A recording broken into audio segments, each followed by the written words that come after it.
Sorry, yo, pero pagiging champion ay part ng aking story, bro. Di kailangan bilisan.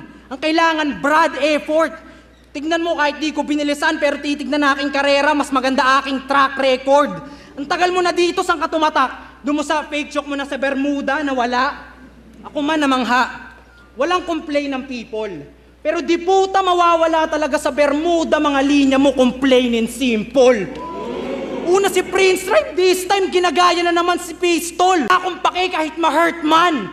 Pinahinang pistol say na Nerf gun. First C9 pinagsigawan na siya daw ang bagong meta dito. Teka iho, sinakyan mo lang yung issue at yung linya ni Apex na yung flip top, paano nyo naloko? Tuwan-tuwa naman yung mga tao, paano ang bobobo?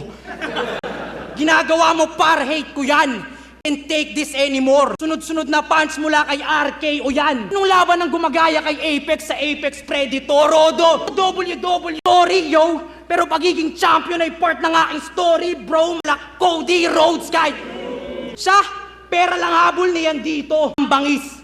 Huwag na umasa, gago, bro. Gusto ng 100,000, taragis. Magpatato ka sa noo. Inausap niya ako, papatalo na daw to, hati na lang sa talent fee. Yung ganyang style di sa akin fit, tingin mo madadarag lang kap. Kahit sa TFD mag-split, mawawasak ang slack.